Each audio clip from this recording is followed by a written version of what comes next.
되어라. 할렐루야. 너무나 덥지요? 자, 지난 주간에 어떻게 지나셨습니까? 오늘도 예배를 통해서 하나님께서 여러분의 심령을 시원케 해주는 예배가 되기를 축복합니다. 이 무더운 여름을 맞이해서 우리를 시원케 하는 하나님의 말씀, 시편을 통해서 우리가 시편의 150편 중에서 몇 편을 골라서 여러분들과 말씀을 나눌 때 그 말씀이 여러분의 심령을 시원케 하고 상황도 시원케 하고 여러분의 육신도 시원케 하는 그러한 말씀이 되기를 축복합니다. 어떤 아내가 남편에게 말했습니다. 여보, 당신은 내게 로또 같은 사람이야. 그 말을 들은 남편은 너무나 좋아서 여보, 정말이야? 라고 이렇게 반문했습니다.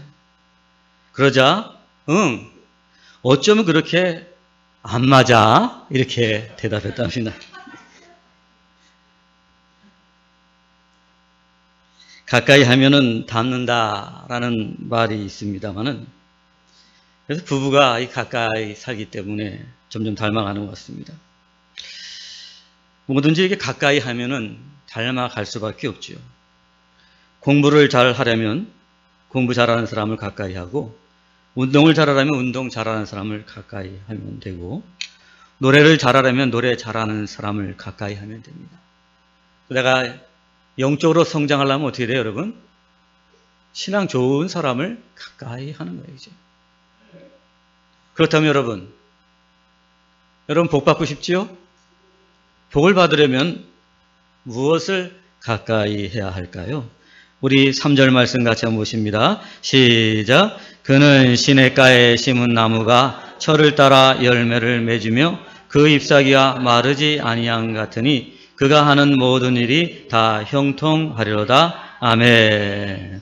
오늘 시편의 하나님의 말씀은 복 있는 사람은 마치 시냇가에 심겨진 나무와 같다라고 이렇게 비교하고 있습니다. 그 시냇가에 심겨진 나무가 그 잎사귀가 마르지 않고 항상 열매를 맺는다는 것입니다. 마치 복 있는 사람은 이처럼 그 하는 모든 일이 형통한다는 것입니다. 그런데 여러분, 이 나무가 잎이 푸르고 잎이 마르지 않고 시절을 쫓아 열매를 맺기 위해서 어디에 심겨져야 된다고요? 시냇가에 심겨져야 돼요. 그렇죠? 시냇가에 심겨진 나무이기 때문에 시냇가에는 항상 물이 흐르기 때문에 그 뿌리로 물을 흡수하여서 그 나무가 마르지 아니하고 그리고 시절을 쫓아 열매를 맺게 됩니다. 이 나무가 잎사귀가 마르지 아니하고 열매를 맺는 그 비결은 뭐예요? 시냇가에 심겨져 있기 때문에. 시냇가에. 물 가까이에 심겨져 있기 때문에 그렇게 잎이 푸르고 그리고 시절을 쫓아 열매를 맺는다는 것입니다. 마치 복 있는 사람은 이 시냇가에 심은 나무와 같다는 거예요. 그렇다면 여러분, 복 있는 사람에게 그 시내는 무엇을 의미하는 것이고 그 시냇가라는 것은 도대체 무엇을 말하는 것일까요? 우리 2절 말씀 같이 한번 보십니다. 시작. 오직 여호와의 율법을 즐거워하여 그의 율법을 주야로 묵상하는도다. 아멘. 복 있는 사람은 오직 여호와의 율법을 즐거워하고 그 율법을 주야로 묵상하는 자로다. 그러면 여러분 너무나도 잘 아십니까? 이 시내는 곧 뭘 말씀하는 거죠? 시내. 물은 비유로 뭘 나타내는 거예요? 오늘 2절 말씀에 보니까 뭐죠? 여호와의 율법. 말씀을 나타내는 거죠. 그죠? 시냇가에 심은 나무. 그 나무가 시냇가에 심겨졌기 때문에 잎이 마르지 않고 시절을 쫓아 열매를 맺는 것처럼 복 있는 사람이 여호와의 율법을 즐거워하고 주야로 묵상하고 그 말씀을 어떻게 해요? 가까이 하니까 어떻게 돼요? 그 하는 일이 다 형통하게 된다는 것입니다. 즉 다시 말해서 그가 복 있는 사람이 되고 형통한 삶을 살 수 있는 그 비결은 어디 있느냐? 바로 하나님의 말씀을 가까이 하는 거예요. 하나님의 말씀이 얼마나 좋은지 이 복 있는 사람은 복 있는 사람의 특징이 뭐예요, 여러분? 하나님의 말씀이 너무너무 좋은 거예요. 그냥 뭐 이유가 없어요, 여러분. 사랑하는데 무슨 이유가 있어요, 여러분? 좋아하는 데 뭐가 이유가 있어요? 없어요. 하나님 말씀이 얼마나 좋은지 그 말씀을 어떻게 해요? 즐거워한다 그랬어요. 너무 즐거워 그냥 말씀만 들어도. 생명의 삶 그걸 보면 너무나도 즐거워. 너무나도 좋아. 주일날 와서 예배드리고 또 말씀 듣는 거 너무나도 좋아요. 또 사랑방에 가서 성도들하고 내가 받은 말씀의 은혜를 가지고 그 말씀을 나누는 그 시간이 얼마나 즐거운지 몰라요.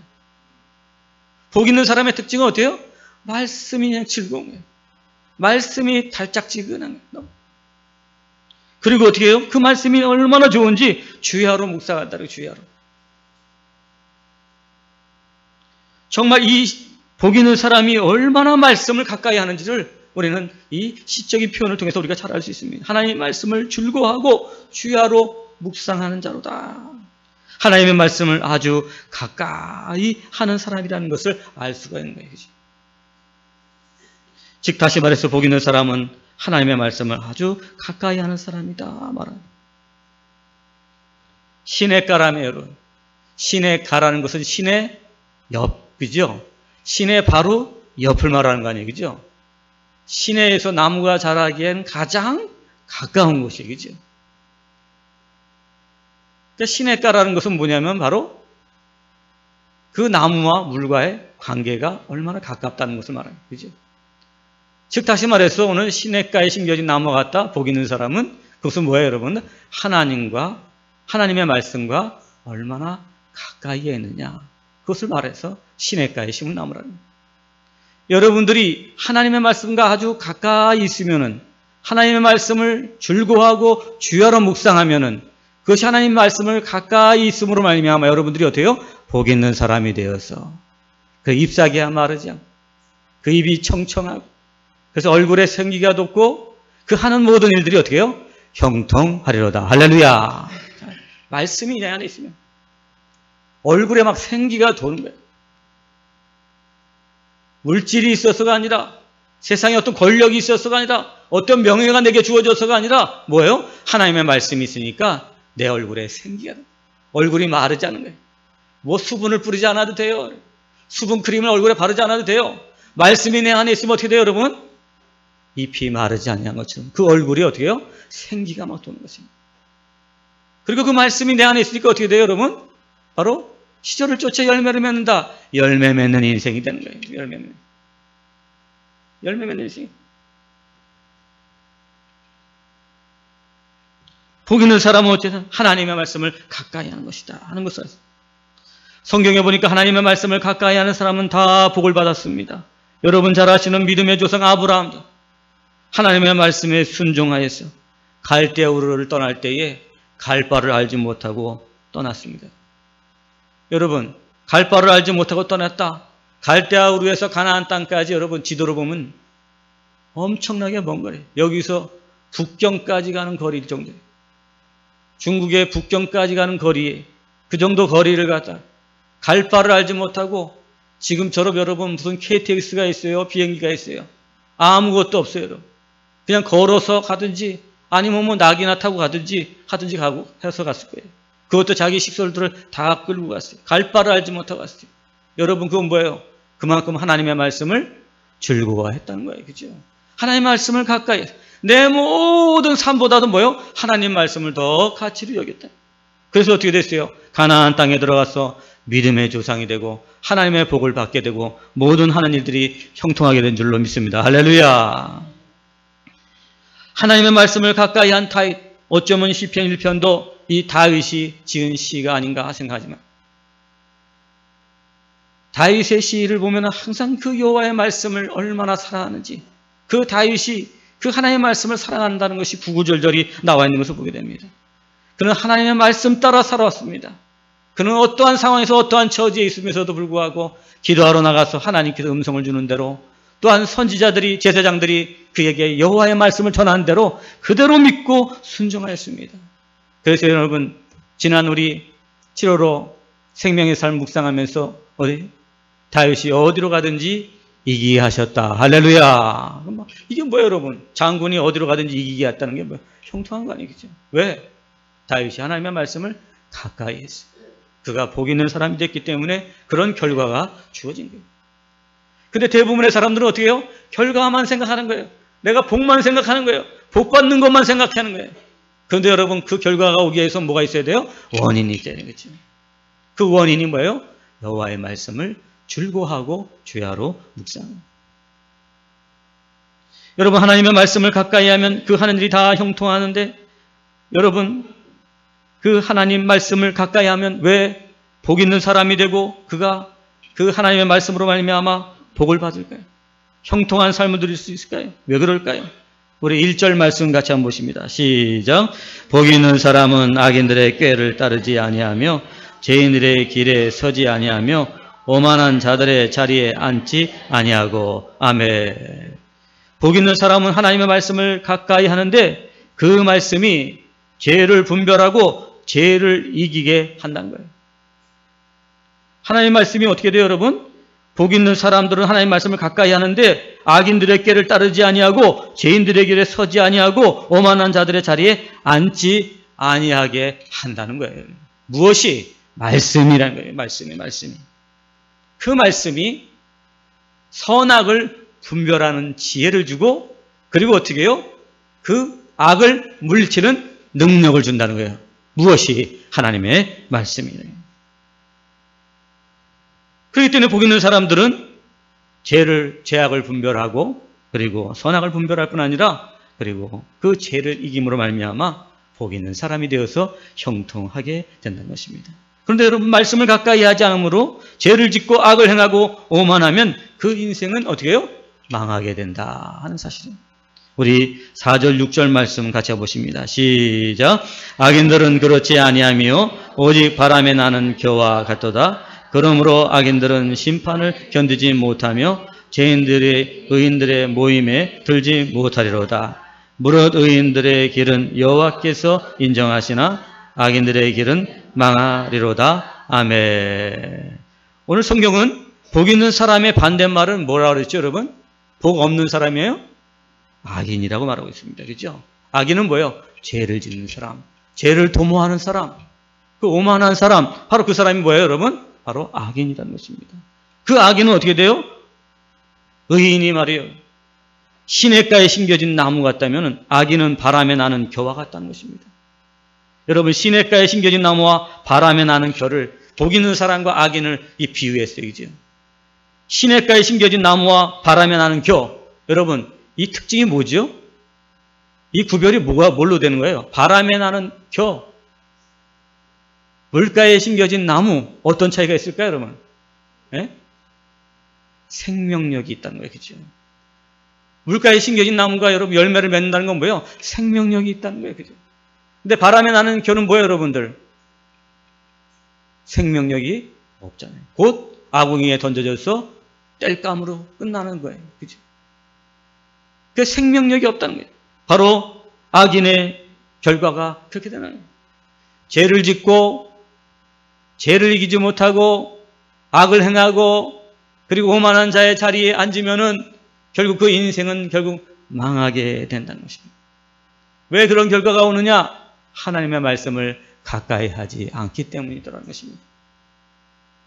복 있는 사람은 얼굴에 생기가 돌고 열매도 맺는데 악인은 바람에 나는 겨와 같이 얼굴에 생기도 없고 생명력도 없고 늘 죽을 인상을 하고 다니면서 그리고 어떻게 돼요? 사람들에게도 민폐를 끼치며 살아간다는 것입니다.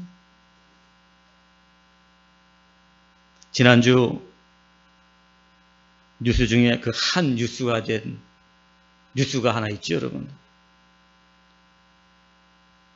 육군 장군 대장 부부가 공관병에게 갑질을 했다고, 그죠? 시끄러웠잖아요, 그죠?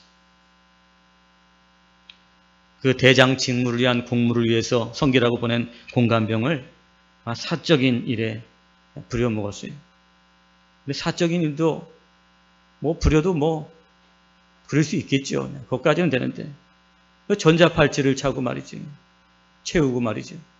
마치 그냥 노예처럼 부리고만 비인격처럼 돼요. 그 대장만 그런 게 아니라 또 대장 부인은 한술 더 떠서 말이죠. 그런데 상상할 수 없는 일들이 여러분 지금 드러난 것뿐이지 그 전부터 지금까지 관행적으로 이렇게 해왔어요. 저도 이제 육군 병장으로 군대 생활을 마쳤지만 말이죠. 군대 가보면 여러분 대령만 다뤄도 여러분 하늘같이 보이거든요. 저는 GOP에서 근무할 때 GOP에 우리 군목 목사님하고 오토바이를 타고 그 GOP에서 근무하는 사람들 위로하러 가는 길에 찝차가 한 대 오는 거예요. 찝차가. 근데 가만히 가까이 와서 이렇게 우리가 오토바이가 망가져갖고 서서 그 찝차 오는 걸 보니까 말이죠. 그 찝차 앞에 뭐냐면 빨간색에다가 별 2개가 딱 달린 거예요. 누가 와요, 여러분? 사단장이 오는 거예요. 근데 얼마나 그냥 이 GOP에서 얼어붙는지 말이지. 꼼짝을 못해요. 그리고 여러분, 별 2개가 아니라 별 몇 개요? 4개니 여러분. 그 이등병, 이런 사람들, 일병 이런 사병들이 말이에요. 잘못했다고 얘기를 어디다가 합니까? 네, 못합니다. 부인도 말이죠. 그 공간에서 살면서 그냥 온갖 시키지 말아야 할 일들도 다 하고, 거기다가 또 시키면 시켰지 또 인격적으로 모욕을 하고 말이죠. 이런 말 하죠. 저는 아마 그럴 것까지는 다 얘기를 들으면서 그럴 수 있겠구나 생각했어요. 근데 참 제가 가슴을 또 탁 내려친 게 뭐냐 말이죠. 그 부인이 말이에요. 교회 권사인데 말이죠. 그 공감병을 억지로 교회를 데리고 와서 억지로 예배를 드리게 했다는 게 또 뉴스에 나오는 거예요. 그리스도인이 교인이 말이지. 참 제가 이렇게 보면서 기독교가 이렇게 능력이 없는가? 복음이 이렇게 능력이 없는가? 예수를 믿는다는 것이 이렇게 능력이 없는 것인가? 아니 사람을 구원하지 못하는 열매를 맺지 못하는 망정 악은 행하지 말아야 되는데 어찌 이런 일들이 이렇게 또 계속해서 꼬리를 물고 일어날 것인가? 오늘 이렇게 보면서 우리 기독교회가 이제는 정말 오직 그냥 승진만이 복인 거로 생각하고 예수를 믿는 이 기복신앙에서 빨리 벗어나야 되겠다는 사실을 다시 한번 깨닫습니다. 힘든 싸움이지만 저는 다시 한번 목회하는 사람으로서 참 정말 이 신앙에 대해서 다시 한번 점검하게 됩니다. 나는 잘 살고 있는가? 나는 잘 가르치고 있는가? 이런 것을 묻지 않을 수가 없었고 그런 세상이 돌아가는 것을 보면서 참으로 책임감을 많이 느끼는 그런 뉴스였습니다. 전 그걸 보면서 제일 걱정이 된 건 뭐냐면 그 공감병이 앞으로 예수 믿기가 참 어려울 것 같다는 생각이 듭니다. 그 예수 믿는 사람들로부터 이렇게 상처를 받았으니 말이에요. 그 공감병이 기독교에 대해서 좋은 생각 가지겠습니까?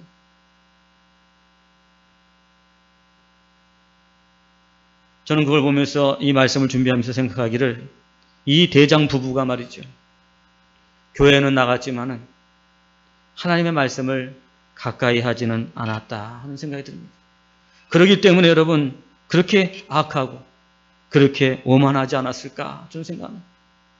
하나님의 말씀을 가까이 한다면 하나님의 말씀이 그 심령 안에 있다면 그렇게 악할 수 없고 그렇게 오만할 수가 없는 것입니다. 하나님께서 하나님의 말씀이 내 안에 있다면 내가 대장이 된 것도 그렇고 나에게 저런 공간 사병을 나에게 부여진 것도 그렇고 나라를 지키라고 주신 하나님의 은혜라고 생각하면서 그들을 위해서 오히려 선을 베풀고 그들을 축복하며 그 삶을 통해서 말을 통해서 그들을 주께로 인도하기를 힘썼을 것이 저는 분명한 것입니다. 교회는 나갔지만 잘못된 신앙을 가지고 있었으며 하나님의 말씀을 들었지만 하나님의 말씀을 즐거워하거나 그 율법을 주야로 묵상하지 않았기 때문에 오늘 그 대장 부부는 정말 악하고 오만한 자리에 앉을 수밖에 없게 되는 것을 보게 됩니다. 이제 수사 후 결과가 드러나면 대장으로서의 모든 명예를 잃어버리고 모든 것을 다 잃어버리게 되는 참으로 안타까운 지경에 놓이게 되는 것입니다. 말씀을 가까이 했더라면 대장이라도 오만하지 않았을 것이고 사병들에게 악하게 대하지도 않았을 것이고 모든 사병들에게 존경받는 장교가 되었고 그의 부하들은 다 예수를 믿을 수 있었을 터인데 그걸 보면서 참 다시 한번 우리가 예수를 믿되 하나님의 말씀을 가까이 하면서 믿는 신앙생활을 한다는 것이 얼마나 중요한지 오늘도 이 대장 부부가 우리들에게 잘 알려주고 있는 것입니다. 사랑하는 여러분, 오늘도 하나님의 말씀을 가까이 함으로 말미암아 그 말씀이 여러분들 하여금 죄의 자리에 있지 아니하고 믿음으로 승리하는 삶을 살게 하는 은혜가 있기를 간절히 바라겠습니다.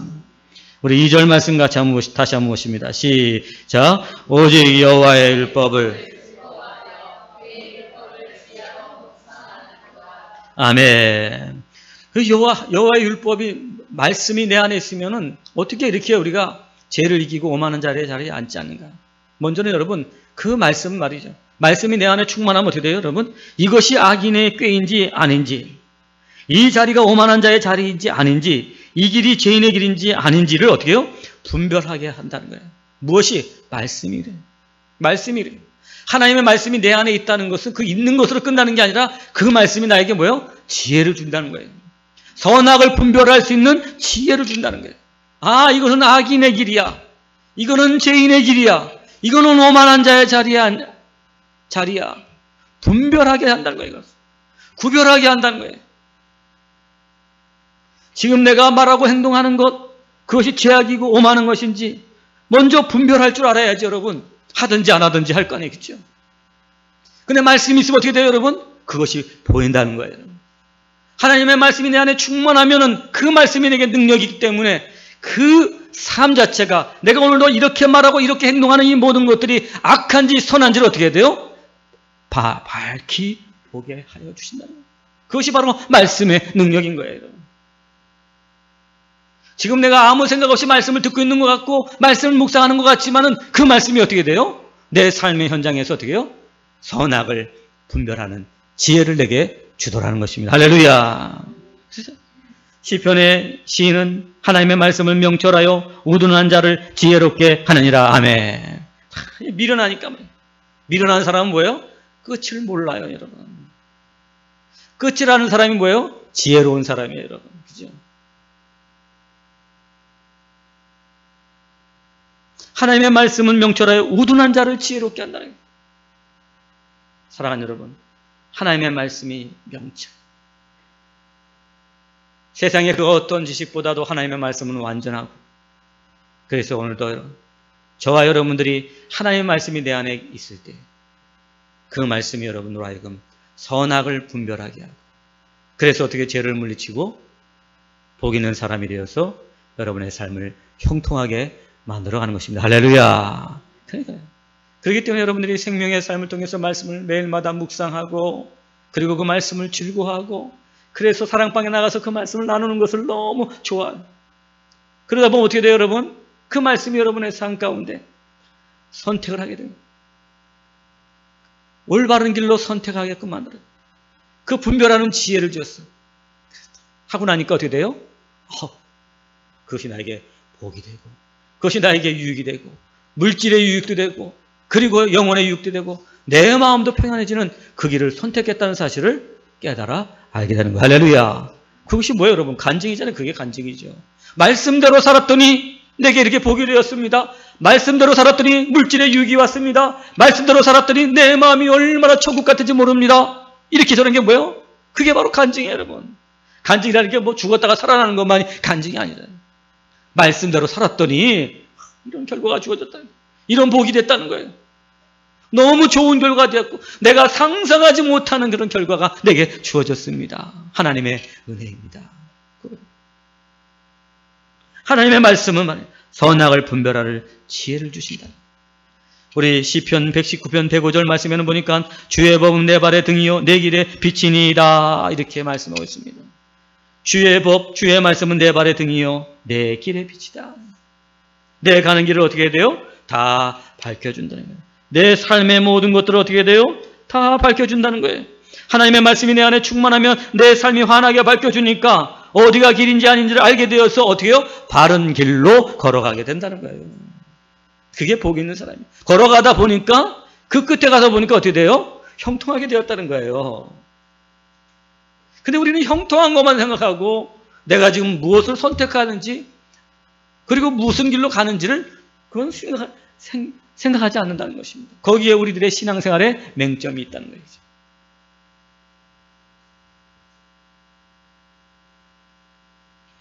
하나님의 말씀이 풍성하면 선악을 분별하게 되어 죄를 이기게 되니 죄를 이기는 사람은 복 있는 사람입니다. 우리가 지난 그 안타까운 우리 국정농단 때문에 여러분 최고 권력자인 대통령과 세계적인 대기업 부회장이 죄가 의심되어서 지금 구속되어서 지금 재판을 받고 있습니다. 그죠? 이제 권력도 부도 명예도 다 잃어버릴 지경에 놓이게 되었어요. 아무리 많은 재산을 가졌어도 높은 지위를 가졌어도 죄를 지으면 어떻게 돼요? 망하게 되는 거예요. 망하게 되는 거예요. 그 권력이 말이죠. 그 부가 그를 행복하게 만들어주지 못하는 거예요. 죄를 이기지 못하면 어떻게 돼요, 여러분? 다 망하게 되는 거예요.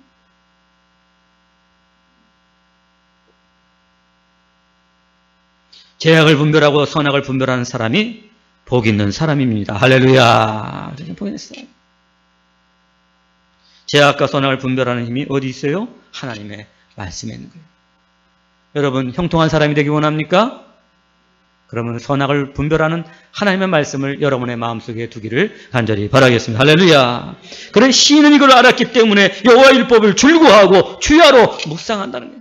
여러분, 여러분의 인생의 주제가, 인생의 표가, 인생의 노래가 여호와 율법을 줄구하고 주야로 묵상하는 것이 되기를 축복합니다. 할렐루야.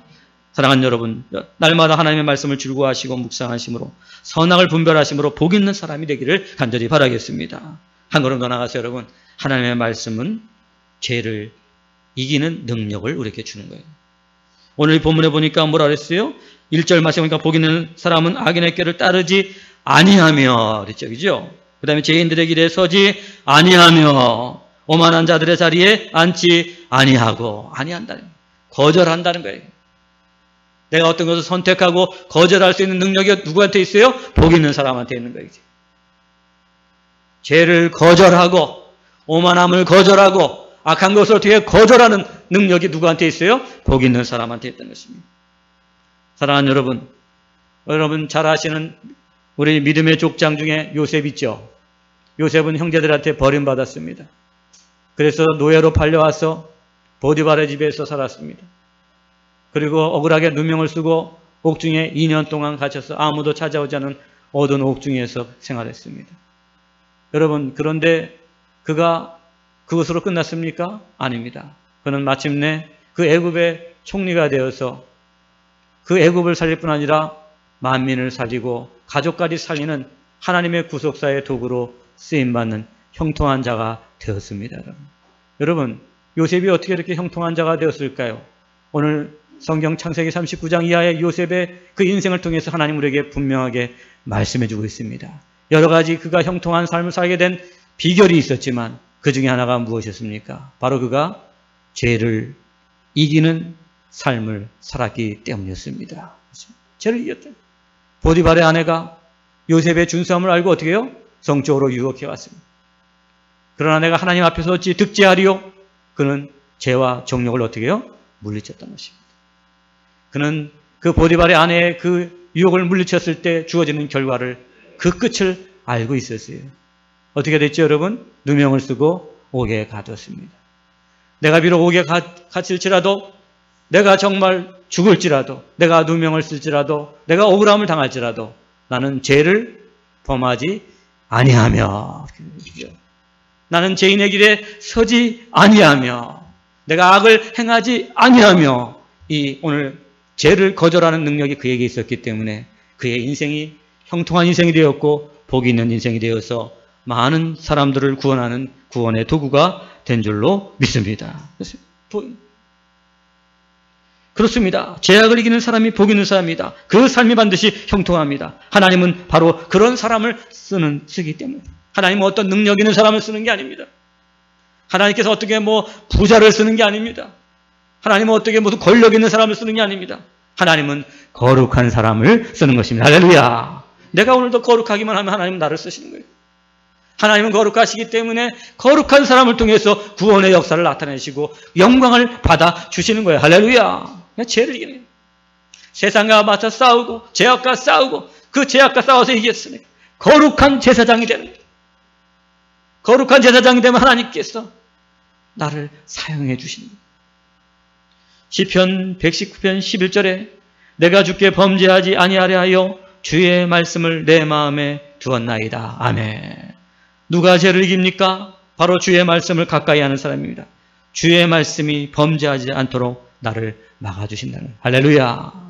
사랑하는 여러분, 오늘도 우리가 삶을 살아갈 동안에 여러 가지 제약의 유혹의 현장에 있을 때도 많이 있고, 그리고 여러 가지 정말 황당한 사건 속에서 놓여져 있을 때도 여러분 하나님의 말씀이 여러분의 심령 안에 있고, 여러분의 그 심령 안에 있는 말씀들이 여러분의 입으로 읊조리게 될 때에 그 당황한 상황을 넉넉히 이길 수 있는 능력이 여러분에게 주어진다는 사실을 경험하는 여러분 되시기를 축복합니다. 어떤 죄의 유혹이 있고 세상의 유혹이 나를 찾아올지라도 여러분, 하나님의 말씀이 여러분 가운데 있으면 그 모든 죄의 유혹과 세상의 유혹을 이기는 능력이 있다는 사실을 기억하는 여러분 되시기를 축복합니다. 할렐루야. 사랑하는 여러분, 오늘 예수님께서 어떻게 사단의 시험을 이겼습니까? 하나님의 말씀을 가지고 그 사단을 물리친 것입니다. 할렐루야. 하나님의 말씀이 가까이 하는 사람은 바로 복 있는 사람이라는 것을 우리 예수 그리스도께서 우리에게 보여주신 줄로 믿습니다. 사랑하는 여러분, 오늘도 여러분들이 이 한 주간 이 무더운 가운데 살아갈 때 시냇가에 심은 나무처럼 하나님의 말씀을 가까이 함으로 말미암아 죄를 분별하고 죄를 이기는 삶을 통해서 복 있는 사람이 되어서 여러분의 하는 모든 일들이 다 형통하는 은혜가 있기를 주의 이름으로 간절히 축원합니다. 기도하시겠습니다.